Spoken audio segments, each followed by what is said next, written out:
So obviously, one of the biggest things that has happened in tech in recent history happened last week with the United States officially considering Google to be a monopoly in search, and now there's a lot of discussion on what this means for anybody who's a Google customer, which frankly is just about everyone on Earth in either directly or indirectly.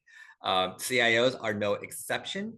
And we have to start thinking about what aspects of Google actually impact the enterprise and how we are going to be affected from a technology and business perspective. So it's interesting to think about because the last time any breakup of this size was considered was really when Microsoft almost had to be broken up once upon a time to figure out if the OS and Windows, OS and Office would be allowed to stick around together, and they did. But we'll see what happens this time around.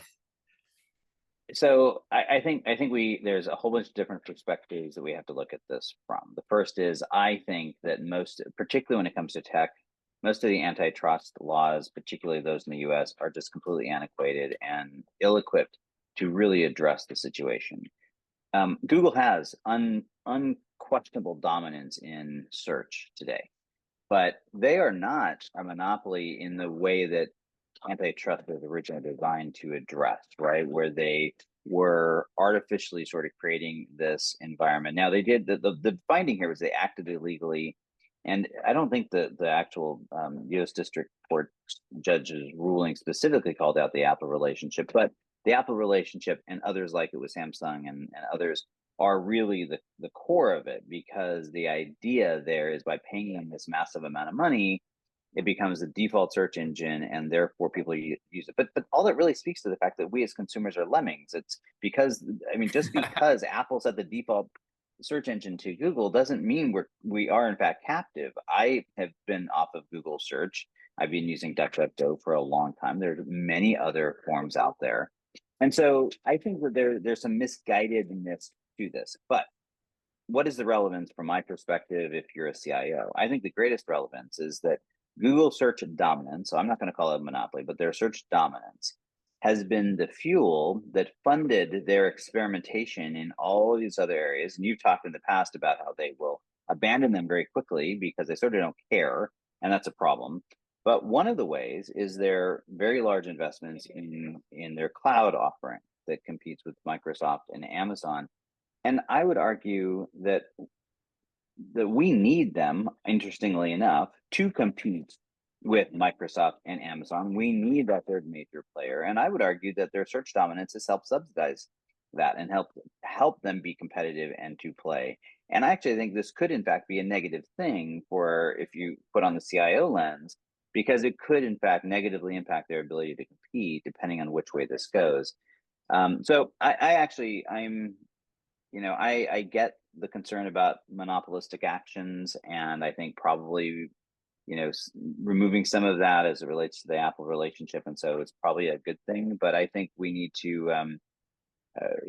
I'm not sure this is as good of a thing as some people seem to be like running out going, yeah, look, we're going to break these big bad guys up.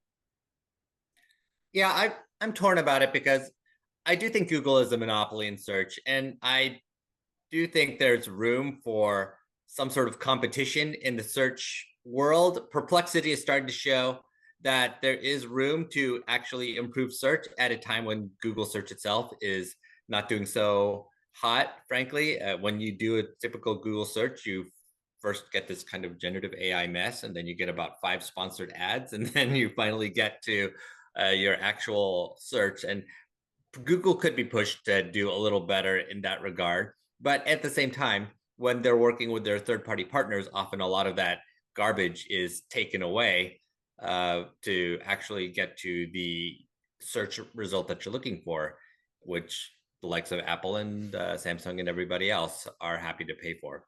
One of the interesting things I found in this story is that how Apple actually says we prefer Google to such an extent that we would not want to work with Bing, which is the number 2 provider and presumably would do better if this Google search monopoly was broken up.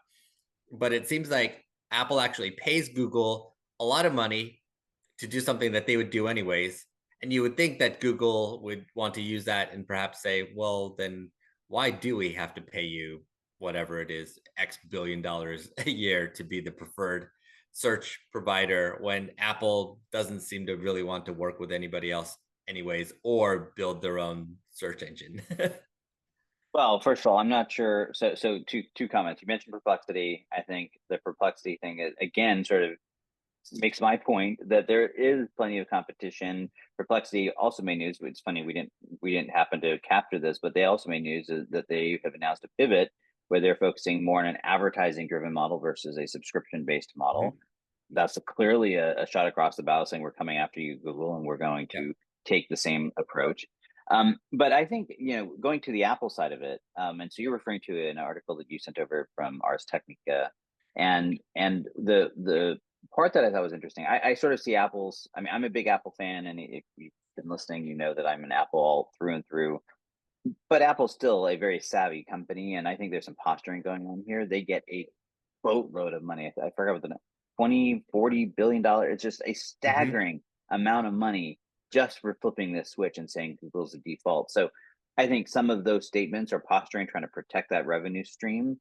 And I think in that article it talked about how you can almost see this payment as a bribe or as a tribute to keep Apple from competing with them and developing their own, arguably what you would expect to be a much more privacy centric search engine. So I think that may be the outcome. I think, if this plays out and if they are really struck from it, suddenly Apple says, well, we're not going to get this revenue anyway. We've just made these big investments in Apple Intelligence. That's going to open the door for us re-envisioning search. I could very easily see them go down that road. Um, and being the other 800-pound gorilla that changes it. So and actually that from a CIO's perspective actually could have some ramifications, because now we start thinking about the endpoint ecosystem and where people are interacting, that starts changing it as well. So this is one of those big macro things that isn't directly in most ways impacting the CIO, and yet there's so many of these threads that I think there's definitely potential. Yes, I would think that the two most practical areas for the CIO to think about are that the CMO's office is going to be affected by whatever changes from a search perspective. So there's going to have to be some changes to the marketing stack, and that is inevitably going to hit the CIO at some point from a data integration and application integration perspective.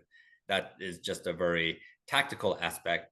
But the bigger one is, I think, the one that you brought up before, that we have this Google Cloud, which is legitimately the third biggest cloud and increasingly being used as a backup cloud or uh, to help subsidize other AI and cloud capabilities in some way. Google is obviously good at AI, and all of that gets threatened if there's now no longer revenue source to back all of this, because Google Cloud is not profitable and it has been treated as a growth engine of sorts. Although how much anything is a growth engine if it's not profitable is kind of debatable. But be that as it may, Google Cloud is a multi-billion-dollar business at this point and considered a standard IT provider in many ways. Obviously, everything from databases to AI to analytics, being able to develop on Google, all of those things are taken for granted as a capability that a CIO can use and depend on having. We don't expect Google Cloud to disappear tomorrow, but if the funding goes away for Google Cloud all of a sudden, then what happens? There's a not 0% chance that a lot of things get deprecated, because honestly, that is unfortunately a trend that Google is known for. It is hard to predict what they're going to deprecate when they start crunching the numbers and figure out that less than X million people are using any particular service. Well, it is interesting, and this is sort of why I said in the beginning that I think antitrust laws, particularly in the U.S., are pretty antiquated when it comes to tech. Is that even the biggest, most dominant companies are, I don't want to say easy, but they're by no means impervious from threat.